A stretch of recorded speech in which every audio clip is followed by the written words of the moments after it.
दोस्तों एक बार फिर से स्वागत है आपका आपके अपने चैनल पर। चलिए शुरुआत करते हैं देश और दुनिया की 10 बड़ी खबरों के साथ। तो तैयार हो जाइए आज हमारे 7 बड़ी खबरों को जानने के लिए।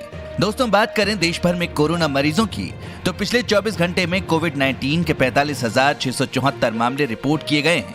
वहीं इस दौरान वायरस के चलते जान गंवाने वाले मरीजों की संख्या 559 रही। देश में वायरस से संक्रमित होने वाले कुल मरीजों की संख्या 85,07,754 है। खबरों के सिलसिले की शुरुआत करें उससे पहले दोस्तों इस वीडियो पर एक लाइक जरूर करिएगा। आपका एक लाइक करना ही हमारी मेहनत का फल है।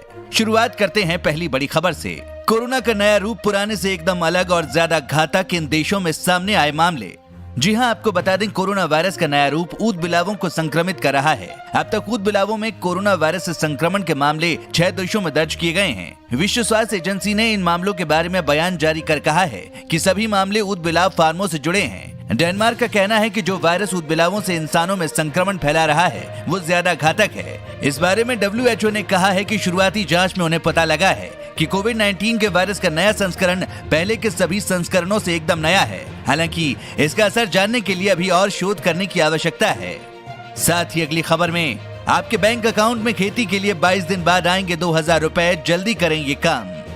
जी हां, आपको बता दें मोदी सरकार अपनी सबसे बड़ी किसान योजना के तहत खेती के लिए आपके बैंक अकाउंट में फिर 2000 रुपए भेजने की तैयारी कर रही है। प्रधानमंत्री किसान सम्मान निधि स्कीम की 7वीं किश्त 1 दिसंबर से आनी शुरू हो जाएगी। यानी 22 दिन बाद केंद्र सरकार आपके खाते में 2000 रुपए और डालेगी। इस स्कीम के तहत सालाना 3 किश्त में 6000 रुपए दिए जाते हैं। अब तक किसानों को 6 किश्त भेजी जा चुकी हैं। पिछले 23 महीने में केंद्र सरकार 11.17 करोड़ किसानों को सीधे 95 करोड़ रुपए से अधिक की मदद दे चुकी है। आपको बता दें कृषि मंत्रालय के सूत्रों का कहना है कि 1.3 करोड़ किसानों को आवेदन करने के बाद भी इसलिए पैसा नहीं मिल सका है क्योंकि या तो उनके रिकॉर्ड में गड़बड़ी है या फिर आधार कार्ड नहीं है। स्पेलिंग में गड़बड़ी से भी पैसा रुक सकता है। आपको बता दें किसानों को 7वीं किश्त का लाभ भी मिलेगा, इसलिए अपना रिकॉर्ड चेक कर लें ताकि पैसा मिलने में दिक्कत ना हो। रिकॉर्ड में कोई भी गड़बड़ी होगी तो निश्चित तौर पर आपको योजना का लाभ नहीं मिल पाएगा। साथ ही बिहार में लोग इस बार बदलाव चाहते हैं और बदलाव होकर रहेगा तेजस्वी यादव। जी हां, आपको बता दें बिहार विधानसभा चुनाव के तीसरे चरण के मतदान के एक दिन पहले राजद नेता और विधानसभा में नेता प्रतिपक्ष तेजस्वी यादव ने फेसबुक लाइव पर तीसरा युवा संवाद किया। तेजस्वी ने कहा कि डबल इंजन की सरकार से लोग ऊब चुके हैं। बिहार के लोग बदलाव चाहते हैं और बदलाव होकर रहेगा। 10 लाख नौकरी, समान काम समान वेतन, उर्दू शिक्षक, आंगनबाड़ी सहायिका व अन्य का मानदेय बढ़ाने और नियमित करने जैसे अन्य मुद्दों पर लोगों ने जोर शोर से मतदान किया है और आगे भी होगा। आपको बता दें तेजस्वी यादव ने कहा कि नीतीश कुमार ने पूर्णिया में आखिरी चुनाव सभा में खुद कह दिया है कि उनका ये अंतिम चुनाव है, वो राजनीति से संन्यास लेने जा रहे हैं। अब बिहार की जनता उन्हें 5 साल और देकर वोट खराब नहीं करने वाली है। नौजवान, मजदूर, किसान, व्यवसायी, बुजुर्ग और महिलाएं सभी बदलाव की बयार के साथ हैं। तेजस्वी ने कहा कि नीतीश कुमार इतिहास के बासी पन्नों में सिमट चुके हैं। उनके शासन में बिहार में बेरोजगारी 46.6% पर पहुंच गई है। साथ ही अगली खबर में कोरोना से बचा सकता है BCG का टीका, रिसर्च में सामने आई ये बात। कोरोना वायरस का संक्रमण लगातार बढ़ता जा रहा है और अभी तक इस महामारी को कंट्रोल करने की कोई कारगर दवा इजाद नहीं हुई है। हालांकि कोरोना वैक्सीन को लेकर दुनिया भर में ट्रायल चल रहे हैं। दावा किया जा रहा है कि अगले साल जनवरी तक इसका कोई टीका बाजार में आ जाएगा। इस बीच एक अच्छी खबर यह है कि भारत में हुए एक शोध में यह सामने आया है कि टीबी से बचाने वाला BCG का टीका लोगों को कोरोना से भी बचा सकता है। BCG का टीका कोरोना से बचाव में भी कारगर साबित हो रहा है। साथ ही अगली खबर में पोस्ट ऑफिस की इस स्कीम में सिर्फ 100 रुपए लगाकर बने लखपति, जानिए कैसे करें शुरुआत। पोस्ट ऑफिस हमेशा से पैसे बचाने का एक बेस्ट ऑप्शन है। अब आप हर महीने सिर्फ 100 रुपए बचाकर भी बड़ा फंड बना सकते हैं। पोस्ट ऑफिस की रेकरिंग डिपॉजिट स्कीम में आप सिर्फ 100 रुपए जमा करके मोटा पैसा जमा कर सकते हैं। पोस्ट ऑफिस की ओर से इस स्कीम पर ग्राहकों को अच्छा ब्याज मिलता है। इसके साथ ही इसमें आपका पैसा सुरक्षित रहेगा, मतलब आपके रिटर्न में किसी तरह का रिस्क नहीं है। आइए आपको बताते हैं कि आप कैसे 100 रुपए से बड़ा फंड बना सकते हैं। आपको बता दें पोस्ट ऑफिस रेकरिंग डिपॉजिट छोटी छोटी बचत के लिए बेस्ट ऑप्शन है। इसके जरिए निवेश करके आप अपने सपने को आसानी से पूरा कर सकते हैं। पोस्ट ऑफिस में RD खाता कम से कम 5 साल के लिए खोला जाता है, जबकि बैंक 6 महीने, 1 साल, 2 साल, 3 साल आदि के लिए RD खाता खोलने की सुविधा देते हैं। साथ ही अगली खबर में इस महीने 1633 रुपए महंगा हुआ सोना, जानिए धनतेरस तक कितना रहेगा भाव। जी हां, आपको बता दें धनतेरस से ठीक पहले सोने के भाव बढ़ने लगे हैं। नवंबर महीने में अब तक सोने का भाव 1633 रुपए तक बढ़ चुका है। चांदी के रेट में भी इस महीने बड़ी तेजी देखने को मिली है। चांदी के भाव में 5,919 रुपए प्रति किलोग्राम का इजाफा हो चुका है। हालांकि इस बढ़ोतरी के बाद भी सोने का भाव 7 अगस्त के उच्चतम स्तर से 3,653 रुपए कम है। वहीं चांदी भी इस साल के उच्चतम स्तर से 9,168 रुपए कम है। आपको बता दें, एक रिपोर्ट में केडिया एडवाइजरी के डायरेक्टर अजय केडिया के हवाले से कहा गया है कि दिवाली तक सोने का भाव 52,000 से 54,000 के बीच रह सकता है। साथ ही एग्जिट पोल की झलक देख आरजेडी ने दी हिदायत, जीत पर जुलूस नहीं, पटाखे न छोड़ें। जी हां, आपको बता दें बिहार विधानसभा चुनाव के लिए हुए मतदान के बाद अब देश भर की नजरें 10 नवंबर को आने वाले नतीजों पर टिकी हैं। शनिवार को आखिरी चरण के मतदान के बाद आए एग्जिट पोल में महागठबंधन की जीत के अनुमानों को लेकर सियासी दलों के नेताओं की प्रतिक्रियाएं आ रही हैं। लेकिन इस बीच एग्जिट पोल के परिणामों के आधार पर राष्ट्रीय जनता दल ने मतगणना के परिणामों के मद्देनजर तैयारियां शुरू कर दी हैं। आपको बता दें बिहार चुनाव में आरजेडी की जीत की संभावनाओं को देखते हुए पार्टी के प्रदेश अध्यक्ष जगदानंद सिंह ने आज कार्यकर्ताओं के लिए दिशा निर्देश जारी किए हैं। इसके तहत कार्यकर्ताओं और पार्टी के उम्मीदवारों से कहा गया है कि जीत को लेकर न तो कोई जुलूस निकालना है और न ही पटाखे जलाना है। साथ ही अगली खबर में पटाखों पर बैन के बाद दुकानों पर लटके ताले, खाली बैठे नजर आए दुकानदार। जी हां, आपको बता दें पटाखों पर बैन का दिल्ली में आज पहला दिन था। जामा मस्जिद से लेकर सदर बाजार तक पटाखों की होलसेल और रिटेल दुकानों पर ताले लटके हुए थे। दुकान में काम करने वाला स्टाफ और दुकानदार दोनों ही खाली बैठे नजर आए। बाजार में सन्नाटा पसरा हुआ है। जामा मस्जिद इलाके में सिर्फ वो ही दुकानें खुली हुई थीं जो पटाखे की नहीं हैं। वहीं मजदूरों का कहना है कि लॉकडाउन के बाद काम की तलाश में आए थे, लेकिन यहां पटाखों पर पाबंदी लग गई। दिल्ली में 7 नवंबर से 30 नवंबर तक सभी तरह के पटाखों की खरीद फरोख्त और जलाए जाने पर पाबंदी रहेगी। अब रविवार को पटाखा दुकानदार दिल्ली के सीएम अरविंद केजरीवाल के घर पर प्रदर्शन करेंगे। साथ ही माफियाओं के अवैध निर्माण पर यूपी सरकार सख्त हो रही, बुलडोजर चलाने या कुर्क करने की कार्यवाही। यूपी सरकार ने प्रदेश भर में 220 माफियाओं की 1,000 करोड़ रुपए से ज्यादा की अवैध इमारतों पर या तो बुलडोजर चलवाया है या कुर्की कर ली है। सरकार का कहना है कि ऐसा माफिया राज को कमजोर करने के लिए किया जा रहा है। दूसरी ओर इसका शिकार हो रहे माफियाओं के घर वाले कहते हैं कि उन्हें सियासी रंजिश में निशाना बनाया जा रहा है। आपको बता दें प्रयागराज में सबसे बड़ी कार्रवाई बाहुबली अतीक अहमद की प्रॉपर्टी पर हुई है। अतीक 5 बार एमएलए और 1 बार सांसद रहे हैं। अतीक और उससे जुड़े लोगों की करीब 1.5 दर्जन इमारतों पर बुलडोजर चला दिया गया है। इनकी कीमत कई 100 करोड़ रुपए है। इनमें अतीक का आलीशान बंगला, चुनाव दफ्तर, अतीक की कमर्शियल प्रॉपर्टी वगैरह शामिल हैं। साथ ही अगली खबर में दिल्ली में अचानक क्यों बढ़े कोरोना के मामले, क्या प्रदूषण बना कारण, जानकर रह जाओगे हैरान। जी हां, आपको बता दें लगातार बढ़ते जा रहे कोरोना वायरस के मामलों में सितंबर के बाद से कुछ राहत मिली थी। देखा जाए तो सितंबर के तीसरे हफ्ते में रोज मिलने वाले मरीजों का ग्राफ कुछ कम होता नजर आ रहा था।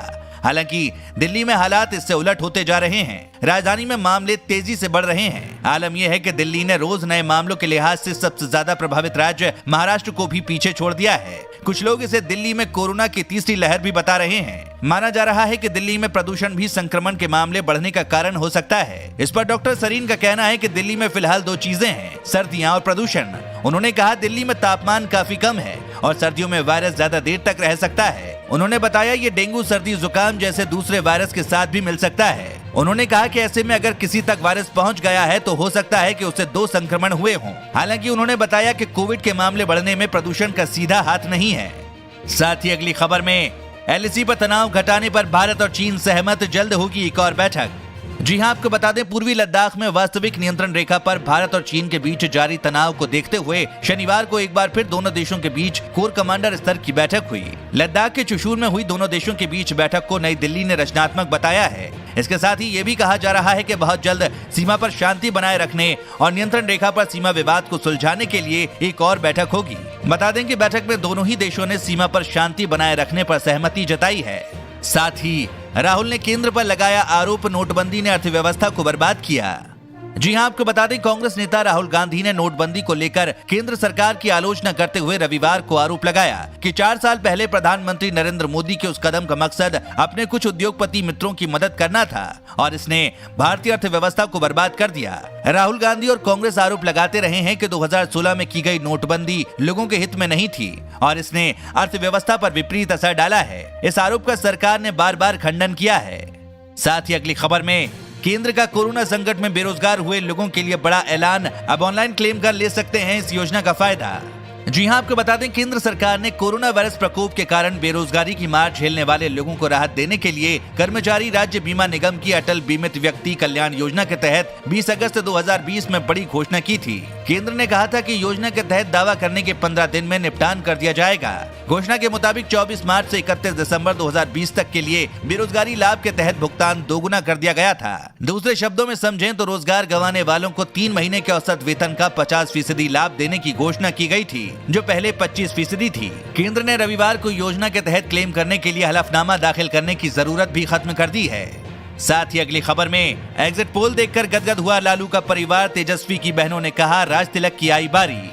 जी हां दोस्तों, आपको बता दें बिहार में हुए विधानसभा चुनाव के बाद एग्जिट पोल में महागठबंधन जनादेश की ओर बढ़ता दिख रहा है। ऐसे में तेजस्वी यादव के मुख्यमंत्री बनने की संभावनाओं से भी उनके समर्थक इनकार नहीं कर रहे हैं। बिहार में शनिवार को तीसरे और अंतिम चरण का चुनाव समाप्त होने के बाद जब विभिन्न मीडिया हाउस ने अपने एग्जिट पोल के सर्वे जारी किए तो उसमें बिहार में महागठबंधन को बहुमत दिखाया जा रहा है। ऐसे में माना यह जा रहा है कि बिहार में इस बार सत्ता का परिवर्तन हो सकता है और नीतीश कुमार की जगह तेजस्वी यादव सीएम हो सकते हैं। साथ ही अगली खबर में दिवाली पर अयोध्या में वर्चुअल दीपोत्सव, इस तरह पा सकेंगे रामलला का आशीर्वाद। जी हां, आपको बता दें उत्तर प्रदेश के अयोध्या में इस बार की दिवाली बेहद खास होने जा रही है, क्योंकि सरकार अयोध्या में पहली बार वर्चुअल दीपोत्सव का आयोजन कर रही है। वर्चुअल दीप जलाकर आप रामलला का आशीर्वाद पा सकते हैं। इस आयोजन के जरिए रामलला दरबार में हर श्रद्धालु अपनी हाजिरी लगा सकेगा। दीपोत्सव के लिए जल्द नई वेबसाइट लॉन्च की जाएगी। दीप जलाने के बाद श्रद्धालुओं को धन्यवाद पत्र भी दिया जाएगा। वर्चुअल दीपोत्सव पर संत गणों ने कहा कि भगवान भाव के भूखे होते हैं। अगर हमारी श्रद्धा, भावना और आचार विचार में शुद्धता है तो हमारी प्रार्थना आराध्य तक जरूर पहुंचेगी। कुछ इसी विश्वास के साथ इस बार अयोध्या दीपोत्सव में करोड़ों राम भक्त श्री रामलला दरबार में वर्चुअल हाजिरी लगाएंगे। साथ ही लंबे लोगों की तुलना में छोटे लोगों को कोरोना संक्रमण का जोखिम ज्यादा। जी हां, आपको बता दें छोटे लोगों को कोरोना संक्रमण का अपेक्षाकृत अधिक खतरा हो सकता है। एक नए शोध के आधार पर शोधकर्ताओं ने यह दावा किया है। उनका कहना है कि ऐसे लोग किसी संक्रमित व्यक्ति के खांसने या छींकने से निकली सूक्ष्म बूंदों के संपर्क में लंबे लोगों के मुकाबले आसानी से आ सकते हैं। सिंगापुर में शोधकर्ताओं ने कोरोना संक्रमित व्यक्ति के खांसने और छींकने से निकली सूक्ष्म बूंदों के जमीन तक पहुंचने की प्रक्रिया का अध्ययन किया। इसके जरिए उन्होंने ये देखने का प्रयास किया कि कोरोना वायरस एक व्यक्ति से निकलकर दूसरे तक किस तरह पहुंचता है। उन्होंने पाया कि जब कोई कोरोना संक्रमित व्यक्ति खांसता या छींकता है तब इसके ठीक बाद उसके मुंह या नाक से संक्रामक सूक्ष्म बूंदें निकलकर आसपास की हवा में पहुंच जाती हैं। फिर वे बूंदें धीरे धीरे जमीन की ओर गिरने लगती हैं। साथ ही अगली खबर में अब रेलवे प्लेटफॉर्म पर होगी मेट्रो स्टेशन वाली यह सुविधा, खास से रेलवे की तैयारी। जी हां, आपको बता दें राष्ट्रीय राजधानी क्षेत्र परिवहन निगम और रक्षा उत्पादन करने वाले सरकारी उपक्रम भारत इलेक्ट्रॉनिक्स लिमिटेड ने शनिवार को एक करार किया, जिसके तहत रेल और मेट्रो रेल के प्लेटफॉर्म पर यात्रियों को पटरी पर गिरने से बचाने के लिए स्वतः खुलने बंद होने वाले फाटक की जालियों का विकास भारत में किया जाएगा। आत्मनिर्भर भारत योजना के तहत इसका विकास करने का निर्णय लिया गया है। साथ ही अगली खबर में दिल्ली में कोरोना की तीसरी लहर पीक पर, सरकार को मामले घटने की उम्मीद। दिल्ली में कोरोना के नए मामले प्रतिदिन नया रिकॉर्ड बना रहे हैं। बीते कई दिनों से हर 24 घंटे में 7,000 या उससे आसपास नए कोरोना रोगी सामने आ रहे हैं। ऐसे में दिल्ली सरकार का मानना है कि राजधानी में कोरोना की तीसरी लहर आ चुकी है और ये समय तीसरी लहर का सर्वोच्च स्तर यानी पीक है। लेकिन तीसरी लहर के पीक के साथ ही दिल्ली सरकार ये भी मान रही है कि अब दिल्ली में कोरोना के मामले और नहीं बढ़ने चाहिए। साथ ही दीपावली पर यूपी रोडवेज के 50,000 कर्मियों को तोहफा, वेतन और भत्ता दोनों। दोस्तों, आपको बता दें दीपावली पर रोडवेज कर्मियों के लिए अच्छी खबर है। यात्रियों को इस बार दीपावली पर 10 दिनों तक बसों की सुविधा देने पर इनाम मिलेगा। रोडवेज ये इनाम अपने कर्मियों को प्रोत्साहन भत्ता के रूप में देगा। एमडी धीरज साहू ने प्रदेश भर के करीब 50,000 कर्मियों को देने वाले प्रोत्साहन भत्ते की धनराशि तय कर दी है। क्षेत्रीय प्रबंधक पल्लव बोस ने बताया कि प्रोत्साहन योजना 12 से 21 नवंबर के बीच लागू रहेगा। इस दौरान शर्तों के मुताबिक बस संचालन करने वाले संविदा व नियमित कर्मियों को प्रोत्साहन भत्ता दिए जाने की घोषणा की गई है, जिसमें हर प्रकार के कर्मचारियों से लेकर अधिकारियों को शामिल किया गया है। साथ ही अगली खबर में महाराष्ट्र में दिवाली के बाद खोले जा सकते हैं स्कूल और धार्मिक स्थल। महाराष्ट्र में मार्च से बंद मंदिरों और अन्य पूजा स्थलों को जल्द ही फिर से खोला जाएगा। मुख्यमंत्री उद्धव ठाकरे ने रविवार को राज्य के लोगों को दिवाली की शुभकामनाएं दी। उन्होंने कहा कि वायरस के प्रसार को कम करने के लिए एसओपी दिवाली के बाद जारी किया जा सकता है। ठाकरे ने ये भी पुष्टि की कि स्कूल दिवाली के बाद फिर से खोले जाने के लिए तैयार हैं। इसके लिए पहले से ही सुरक्षा प्रोटोकॉल निर्धारित कर दिया गया है। मुख्यमंत्री ने कहा कि वरिष्ठ नागरिकों के चलते वे धार्मिक स्थलों को खोले जाने की इजाजत नहीं दे रहे थे। बता दें कि चिकित्सा विशेषज्ञों का मानना है कि बुजुर्गों को कोरोना की चपेट में आने का अधिक खतरा होता है। दोस्तों, अगर आप भी रोजाना ऐसी खबरें अपने मोबाइल पर पाना चाहते हैं तो बिना भूले नीचे दिए गए लाल रंग वाले सब्सक्राइब बटन को जरूर दबाएं, साथ ही बेल आइकन को ऑन कर लें।